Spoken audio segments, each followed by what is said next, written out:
Macam-macam dia buat alasan, tapi tak ngomong dengan Nabi. Orang berangkat di rumah, sembunyi di rumah dia. Mungkin ada takut-takutlah sikit. Maklumlah jihad ni kan siap mati. Tak berangkat dia. Begitu kembali, Nabi diberitahu Allah, mana Ka'ab bin Malik, mana sebulan, dipanggil semuanya itu yang tak pergi berjihad. Kena sanksi. Dia buat alasan, akhir nangis depan Nabi Muhammad SAW. Mana boleh buat alasan depan Nabi? Kartu terbuka. Nabi tahu siapa benar, siapa bohong. Dia buat alasan, akhir menangis depan Nabi. Kata Nabi, hukumannya dari Allah, bukan dari aku. Tidak boleh berinteraksi dengan manusia selama 50 hari. Itu beban moral. Tidak ada jual beli, interaksi, perkahwinan, perdagangan. Dia diasingkan di negeri dia sendiri. Itu dia bilang, kata Ka'ab bin Malik, ini sempit rasa dunia, kata dia. Tak lama lagi Nabi datang seminggu berikutnya, Allah pesan kepada kau, jangan sentuh isteri kau selama 50 hari. Tambah berat lagi. Tambah berat bang.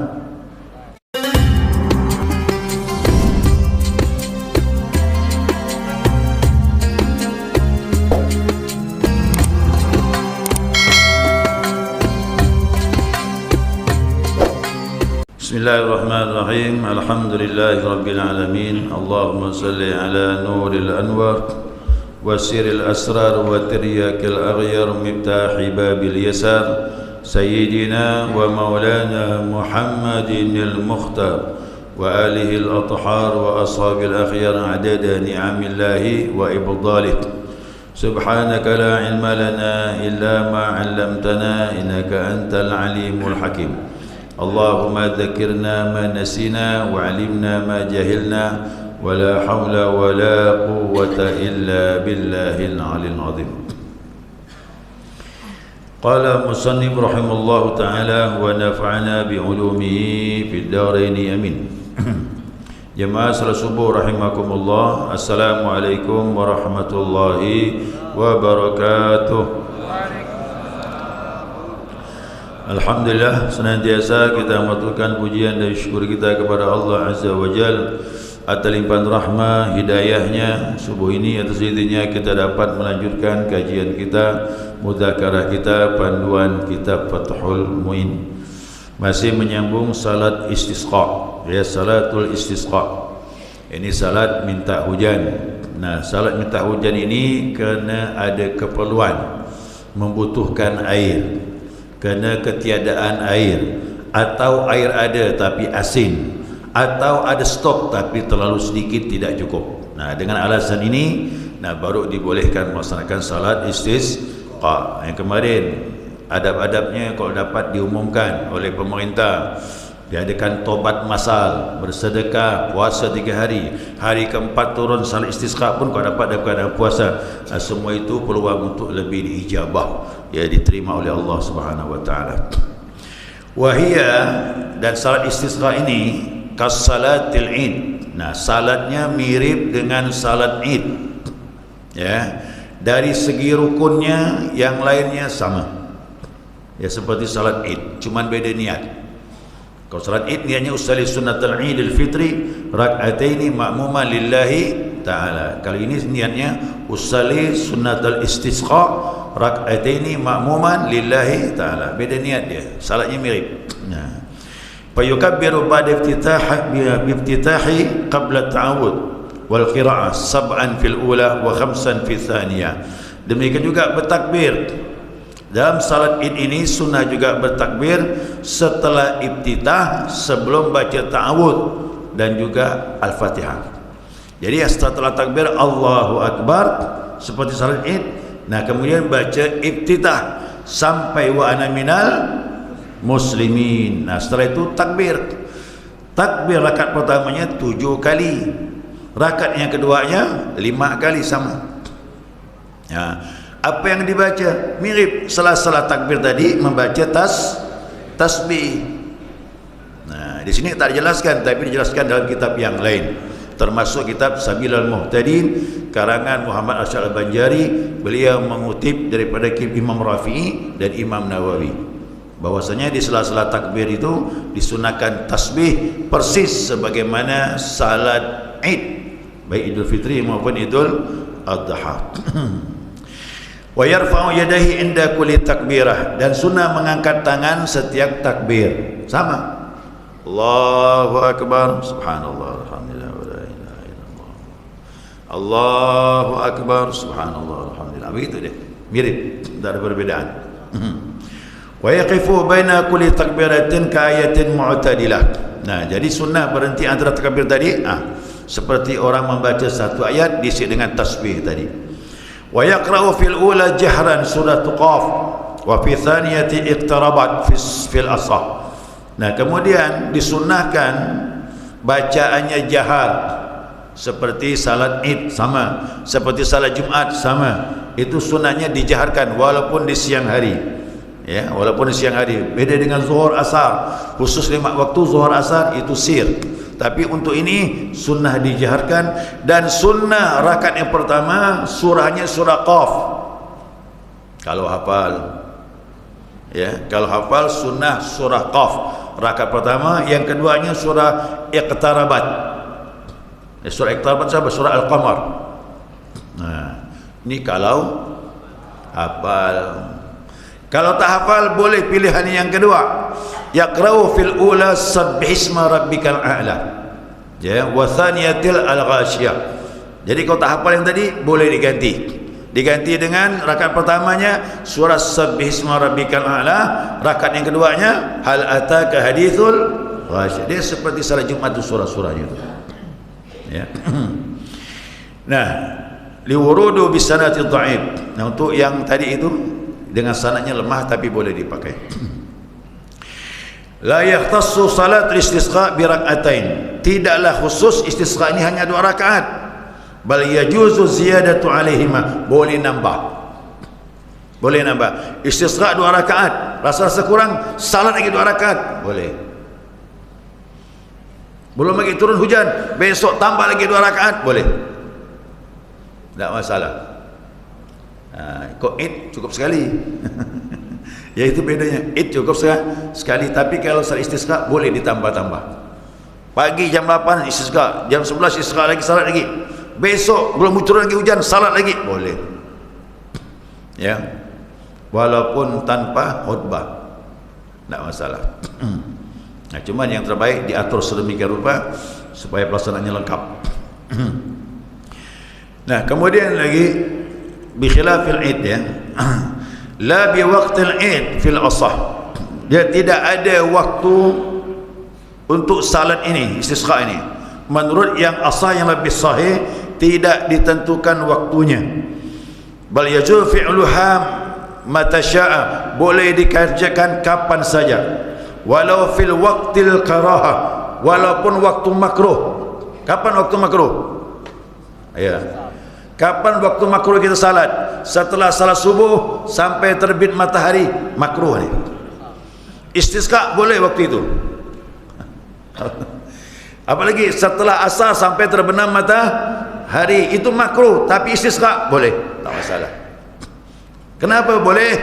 Nah, li'annaha dzatus sabab, kerana salat ini punya sebab. Sebabnya minta hujan. Kapan pun waktu boleh. Tahiyatul masjid, sebab masuk masjid, kapan saja boleh. Sunnatul wudu, kena setelah berwudu, kapan saja boleh. Salat jenazah ada sebabnya, mayat sudah selesai dimandikan, dikafankan, boleh salat kapan pun waktunya, boleh. Apalagi yang tak ada larangan ni, qada, salat yang tak terbayar, dulu tinggal, kapan pun boleh. Bayar hutang tu kapan pun boleh. Ini namanya salat dzatus sabab, dia punya sebab. Nah, jadi salat yang punya sebab tak masalah. Nah, kemudian lakin yastaghfiru khatibul badal takbiri fil khutbah. Akan tetapi, ya, membaca istighfar bagi khatib sebagai pengganti takbir dalam khutbah. Kalau khutbah Id Ya, khutbah Id itu disunahkan takbir. Untuk istisqa diganti dengan istighfar. Nah, itu dia. Ya, diganti dengan istighfar. Nah, khatib seperti salat Id akan tapi istighfar sebagai pengganti takbir. Ya. Mana tadi itu?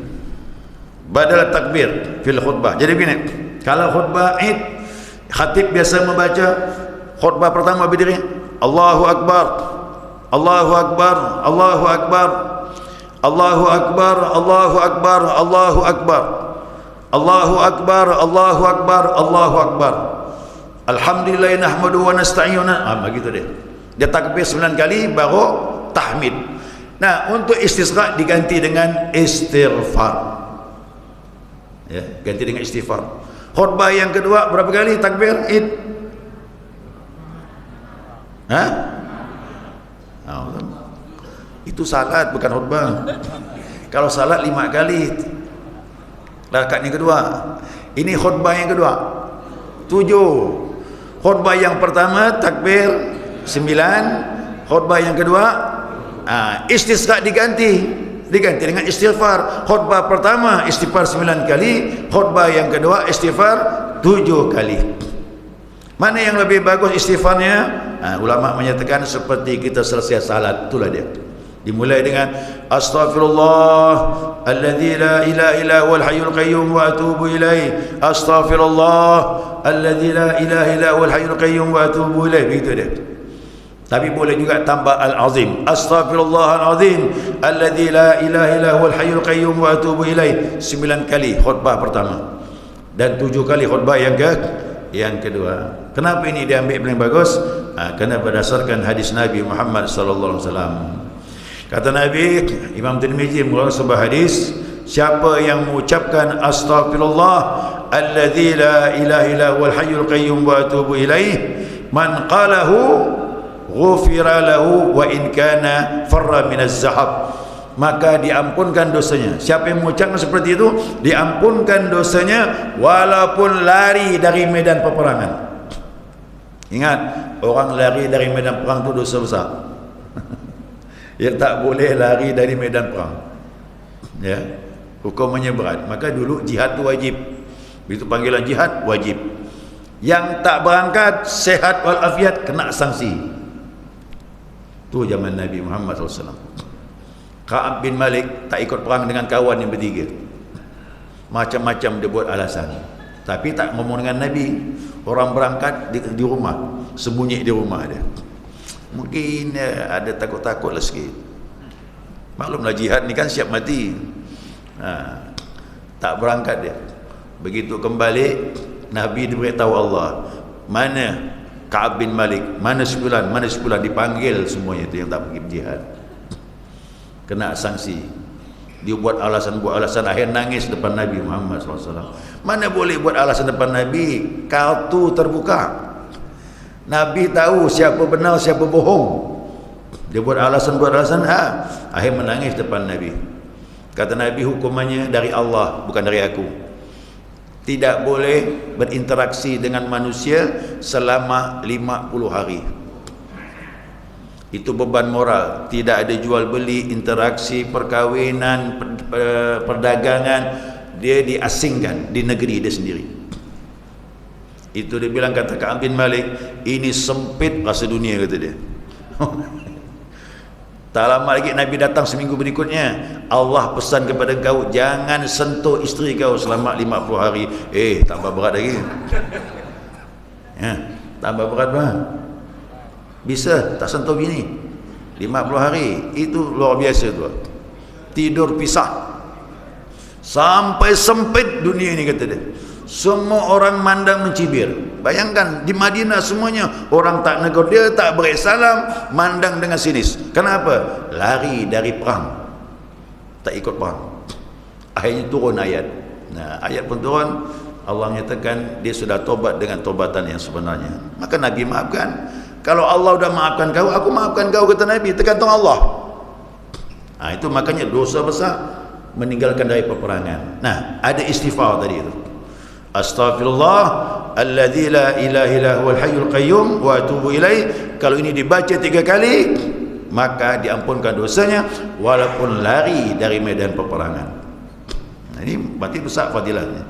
Ya, makanya istighfar ini yang lebih cocok dipakai dalam salat istisqa.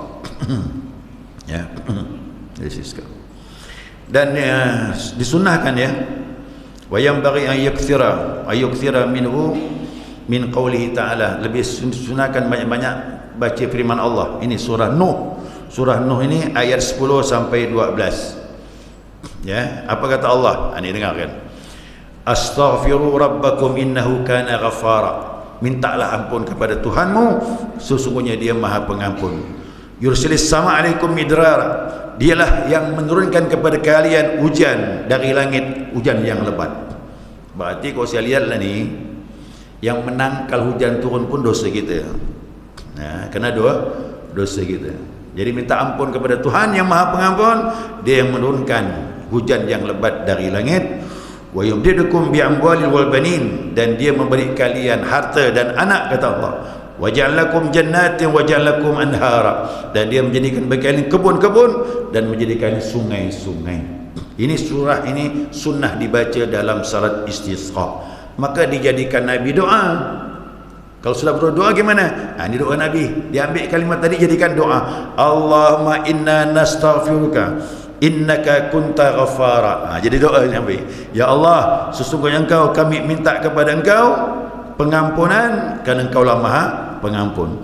Fasilis sama alina midrara, turunkanlah kepada kami hujan yang lebat. Jadi kalimat tadi dijadikan doa oleh Nabi Muhammad sallallahu alaihi wasallam. Nah, kemudian wastaqbilu qiblata halad doa. Kemudian menghadap kiblat khatib. Khatib menghadap kiblat, tadi menghadap makmum, dia berpaling menghadap kiblat searah dengan makmum. Ini ba'da sadril khutbati tsaniyah, di tengah-tengah khutbah yang kedua. Sedang menghadap makmum, dia pun berbalik ke arah kiblat searah dengan makmum. Nah, kemudian membaca doa munajat. Cuman posisinya disunnahkan selendang yang sebelah kanan dipindahkan sebelah kiri. Kalaulah posisi sebelah kiri, pindahkan sebelah kanan. Yang di atas pindahkan bawah. Nah, wallahu alam, kita tidak tahu. Yang penting gitulah Nabi melakukan waktu doa salat istisqa. Dan dalam doa tersebut kata ulama, rendahkan, naikkan, rendahkan, naikkan suaranya. Nah, kadang-kadang merintih Nabi pelan, Nabi keraskan lagi, makmum dengar, kadang merintih lagi pelan. Itu namanya tawadhu. Dia mengadu berbisik-bisik dengan Allah dengan kerendahan hati. Ai nahwi thuluthiha, yang lebih bagusnya sepertiga. Sudah sepertiga khutbah kedua baru isi dengan doa. Setelah doa selesai, kembali lagi menghadap makmum dan menyelesaikan khutbah yang kedua. Dah, begitulah caranya salat istisqa. Ya, mudah-mudahan dapat dipahami. Ini tambahan saja dari pembahasan yang kemarin. Yang jelas, yang terbaik ini 3 macam ni ya. 3 macam. Yang pertama, doa minta hujan setiap salat 5 waktu. Seperti doa kunut tadi kan, Allahumma asqina ghaitha warhamna wa la taj'alna minal qanitin. Ya Allah, jadikan, turunkan hujan kepada kami dan bawa rahmat, dan jangan Kau jadikan kami orang yang berputus asa. Maka bunyi doanya begini nih, yang lebih bagus nih. Allahumma asqina ghaitha mughithan hani'an mari'an ghadakan muajjalan sahan tabaqan daiman. Allahumma asqina ghaitha wa la taj'alna minal qanitin. Itu dia lebih lengkap bacaan itu. Ya Allah, limpahkan kepada kami hujan yang membasahi, yang menyenangi, dan yang lebat, dan rumput-rumput menjadi segar, dan semuanya membawa menyenangkan ya Allah. Jadi kita minta kepada Allah. Itu macam-macam doa, tapi ada doa yang lebih panjang lagi. Itu biasanya sudah disiapkan oleh khatib, bacanya pakai teks. Kalau tak hafal tidak masalah. Karena ini maaf, doa ini jarang dihafalkan, maka lebih baik pakai teks. Saya pun tak hafal karena belum pernah mimpin khutbah salat istisqa. Belum pernah mimpin salat istisqa. Yang kedua, minta hujan ni waktu khutbah Jumat. Khutbah Jumat, khatib boleh membaca khutbah, isinya minta hujan. Ya. Yang ketiga, persiapan tadi itu. diumumkan oleh pemerintah. Ini yang paling mantap nih, yang terakhir nih. Udah paceklik yang sangat.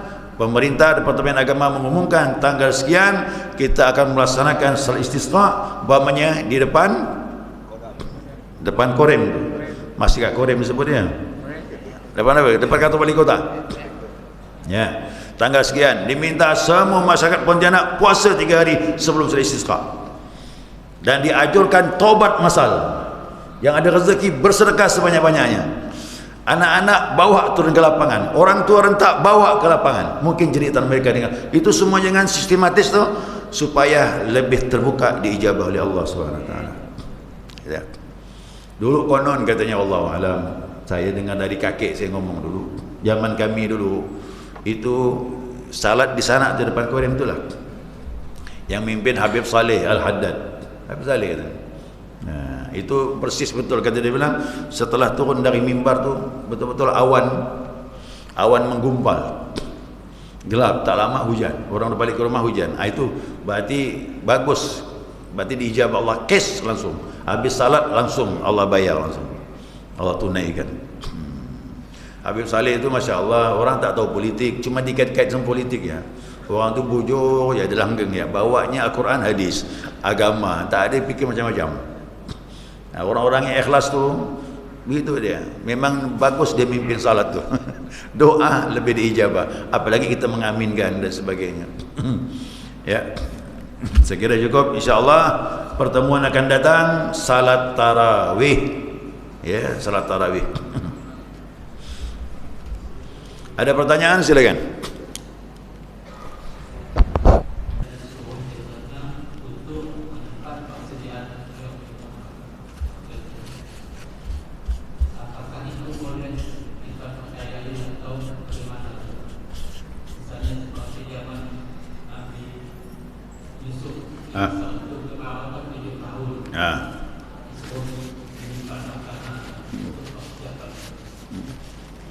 Pertanyaan apa?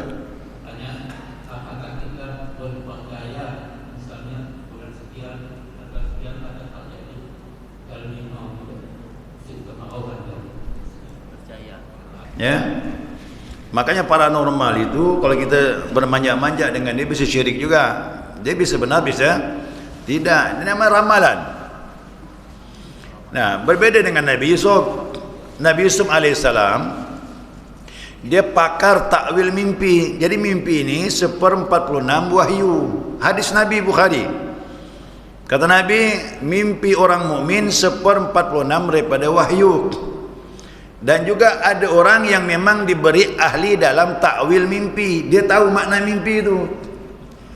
Termasuk Nabi Muhammad SAW. Sebelum Nabi nerima wahyu, mimpi. Dan mimpinya semuanya benar.